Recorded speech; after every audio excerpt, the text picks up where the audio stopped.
So, fast forward to 2012. Oops.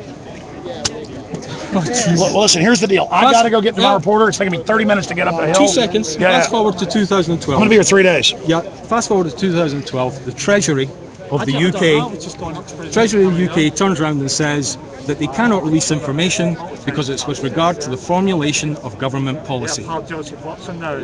Freedom of Information Act. Who released that?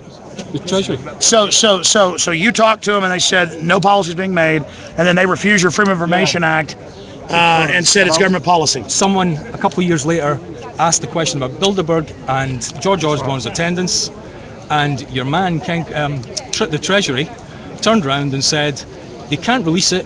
35(1)(a) of the Freedom of Information Act, the formation of government policy. Well, listen, do you have copies of all that? Yeah, I do. Well, listen, that's great. I need to get a better camera to show that, so I'll come back down here. It'll take me 10 minutes to get up the hill. Yep. Because I have to talk, and then I got to come back down. But I'd like to show us all that, or come with us up there. I'll find my people. Say hi, Alex. Hey, how you doing, Can I Mark? delay you 1 second? Hey, Mark. Yvonne Hall from BBC London News. Alex, Very quick word to include I mean, Yvonne Hall from BBC London News. Sure. Just include that very quick. Sure. You're on your way somewhere. I've got this gentleman's. I'm happy to do it. Thank you very much. Just give us your full ID, Alex, please. Alex, your name and the name of your blog. Sure. I'm Alex Jones, and I'm with Infowars.com. Okay. Why are you here, Alex? What's this all about? I'm here because this is a giant secret lobbying meeting going on. It's been declassified that they formulated the plan for the EU back in the 50s.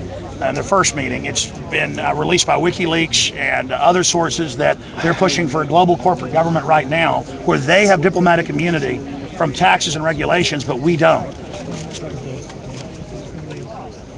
I can start over. So sorry, that was sounding I'm good, fine. so I'm fine. thank you. You're doing me a favor. Thank you. I'm just a space cadet. Sorry, Alex. Don't say sorry, ma'am. How you doing? Nice. What's your name? Nice to meet you. Yvonne, that's Let me say it again. Yes, please. Yeah. What's this all about? Why are you here?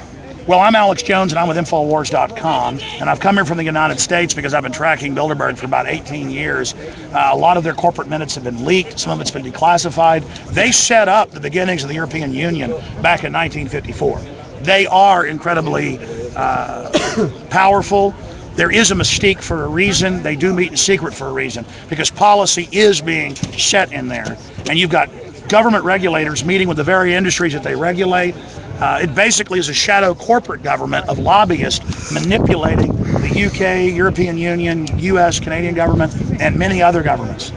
And that's why a lot of foreign governments aren't invited from, say, Asia or Africa or Latin America, because this is an Anglo-American club.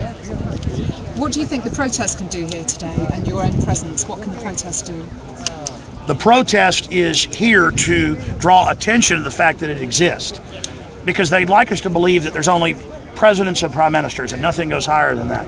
When in truth, there are the big, powerful interests, the robber barons, many of them some of the famous names, Rockefeller, you name it, who are here basically pushing an agenda of a global corporate government.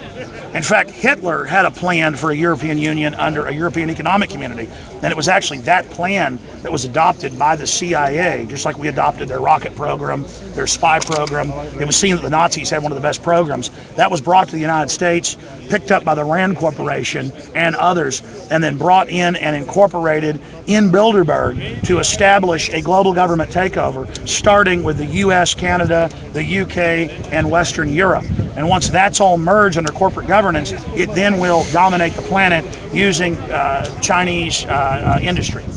Now, the Bilderberg Group would argue, as you probably know, they just want an informal arena to discuss ideas. There's nothing wrong with that. That's what they would say. What do you say to that? The Bilderberg Group would say, we have a right to meet in secret. This is a free country. The issue is there are laws like the Logan Act in the U.S. with our politicians meeting to make policy. And it's come out, it's been leaked, confirmed. They said a lot of policy in there. And so, yes, as individuals they can meet, but not with a bunch of government officials with police and helicopters and CIA and MI6 inside there. I've been inside the hotels when they shut them down, and it is crawling. I've walked into rooms and they've got spy satellite grids up, tracking everybody. That is a giant, basically G20 meeting going on in secret that we're not supposed to know about. And sum up for me why this matters to ordinary men and women. Why is this important? Why should we know what's going on there?